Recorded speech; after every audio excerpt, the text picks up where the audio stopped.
Indonesia आप जाएंगे वो कहते हैं हमारे यहाँ राम थे। नेपाल में भी कई कहानियाँ चलती हैं कि वो कहते हैं सीता जी हमारे यहाँ हुई, कुछ लोग कहते हैं बिहार में हुई। दुनिया के कई देशों में कहानियाँ हैं।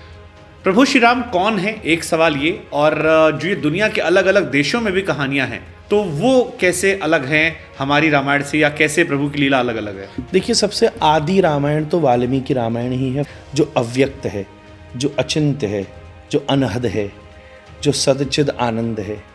ये तीन चीज को घोलिए, ऐसी सत्य, दया और प्रेम को घोलिए तो एक चीज बनती है, उनका नाम है श्री राम।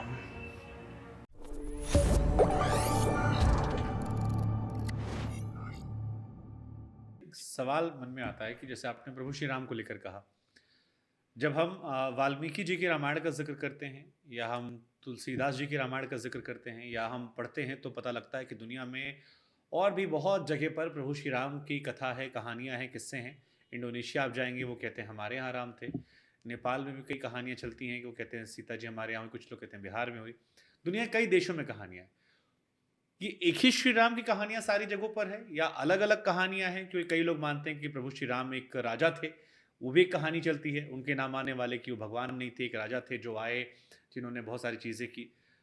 प्रभु श्री राम कौन है, एक सवाल ये, और जो ये दुनिया के अलग अलग देशों में भी कहानियां हैं, रामायण से मिलती जुलती कहानियां, वही उनकी अपनी अपनी रामचरितमानस, क्योंकि रामचरितमानस कई हैं, सैकड़ों की संख्या में, तो वो कैसे अलग हैं हमारी रामायण से, या कैसे प्रभु की लीला अलग अलग है? देखिए, सबसे आदि रामायण तो वाल्मीकि रामायण ही है। फर्स्ट जब राम जी इस धरती पर लीला कर रहे हैं, उस टाइम महर्षि वाल्मीकि ने सबसे पहला श्लोक ही है, नारद जी से पूछा, अस्मिन् सांप्रतम लोके, इस समय इस धरती पर कौन ऐसा महाव्यक्तित्व भगवान है जिसके विषय में मैं कुछ लिखूं।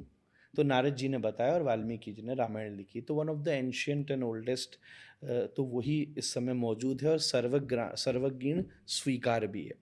अब आपने पहला प्रश्न किया कि राम कौन है। मैं कहूँ, वेद भी सब कुछ कहने के बाद जिसको नेति कह देता है, जो अव्यक्त है, जो अचिंत्य है, जो अनहद है, जो सदचिद आनंद है, ये तो सब एक शास्त्र की ऊंची ऊंची बातें हो गई। फिर भी अगर बिल्कुल नम्र भाषा और विनम्रता से आपसे निवेदन करूं, तो इस पूरी दुनिया में जितना सत्य है, इस पूरी दुनिया में जितना दया है, और इस पूरी दुनिया में जितना प्रेम है, ये तीन चीज को घोलिए। जैसे चावल, दूध और चीनी घोलते हैं तो खीर बनता है, ऐसी सत्य, दया और प्रेम को घोलिए तो एक चीज बनती है, उनका नाम है श्री राम। उस श्री राम को जो टेस्ट कर लेता है, उसके जीवन में सत्य आ जाता है, कंपैशन आ जाता है, उसके जीवन में प्रेम आ जाता है, वो प्रेम के अस्तित्व को समझ लेता है, चरित्र आ जाता है। ये सब राम है। अब आपने बात कही कि अलग अलग रामायण क्यों, क्योंकि रामायण खुद ही कहती है, रामायण सतकोटि और अपार। अलग अलग समय काल में भी है। हाँ, मेटावर्स, आज आप मेटावर्स की बात कर रहे हैं, हमारे वैदिक शास्त्र मेटावर्स की बात हजारों साल पहले कर चुके हैं। स्कंद पुराण में वर्णन आता है, ये तो सब जानते हैं कि there are many planets in solar system, but nobody knows the exact number of it. Skanda Purana specifically says 3.5 crore ब्रह्मांड हैं दुनिया में। 3.5 करोड़ ब्रह्मांडों में हर जगह का टाइम और स्पेस अलग अलग है। आज मेटावर्स भी ये बात करता है। लेटेस्ट को एक मूवी भी आई है, मैं नाम भूल रहा हूँ, मैं फ्लाइट में था तब मैंने उसका थोड़ा सा आधा देख पाया, फिर फ्लाइट लैंड कर गई and then I got busy. तो फ्लाइट में थोड़ा बहुत मैं देख लेता हूँ, जो इस मेटावर्स की मल्टी पर्सनैलिटीज़ की बात करती है कि एक ही व्यक्ति अलग अलग प्लैनेट्स पे अलग अलग टाइम और स्पेस में मौजूद है। हॉलीवुड की मूवी है, अभी नाम मैं भूल रहा हूँ। No, not the doctor strange, अभी अभी मैं सर्च करके बताऊंगा। तो वो आधुनिक मूवी है। तो इसको हमारे शास्त्रों में कल्प भेद कहा गया है। कल्प भेद, इसका इसलिए शब्द लिखा है कल्प भेद। कल्प भेद का एक और मतलब ये समझिए कि सतयुग, त्रेता, द्वापर बदल बदल के आता है। तो जब जब त्रेता आता है समय समय पर, तब तब राम जी अलग अलग रूपों में अवतार लेते हैं इसी लोक में। फिर से जब आगे त्रेता आएगा, फिर से अवतार लेंगे, तो उस समय फिर से रामायण लिखी जाएगी।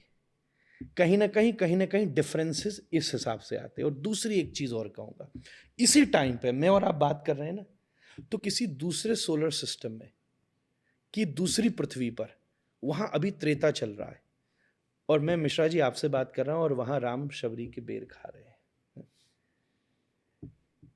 बिल्कुल यही है। जैसे मैं इसका एक एग्जाम्पल ऑलवेज देता हूं, इस टाइम पे सनसेट भी है, इस टाइम पे सनराइज भी है, इस टाइम पे मिड सन भी है, इस टाइम पे मिड नाइट भी है, everything is there, but location different है।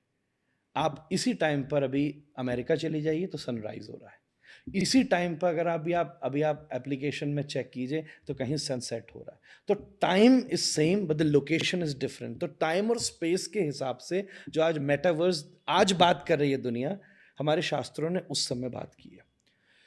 एक चीज और समझने की है, सूरज से हमारी आंख तक लगभग रोशनी पहुंचने में 3.5 मिनट लग जाते हैं अनुमानित, थोड़ा बहुत कम ज़्यादा होगा तो मैं विज्ञान का विद्यार्थी नहीं हूँ, फिर भी मतलब जो चीज़ हम देख रहे हैं वो 3.5 मिनट बासी सूरज है, हमारी आंखों तक उसकी लाइट पहुंचने में इतना समय लग गया।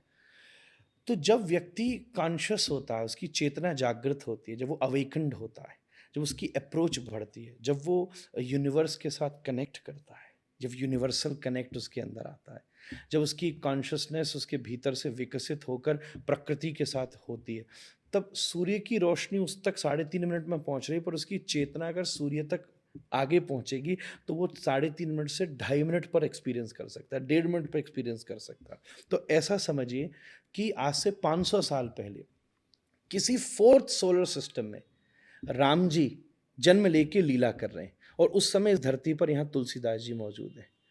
उनकी चेतना साधना के द्वारा वहाँ कनेक्ट करिए, और वहाँ पर जो राम जी लीला कर रहे हैं उसको उन्होंने रामचरितमानस के रूप में लिख दिया है। अब थोड़ा साइंस और टेक्नोलॉजी का विद्यार्थी मेरी बात ज़्यादा समझ पाएगा, पर ये मेटावर्स की जो आज विवेचना है वो शास्त्रों के भीतर उस समय से मौजूद है। इसको कहते हैं कल्प भेद हमारे यहाँ। जी।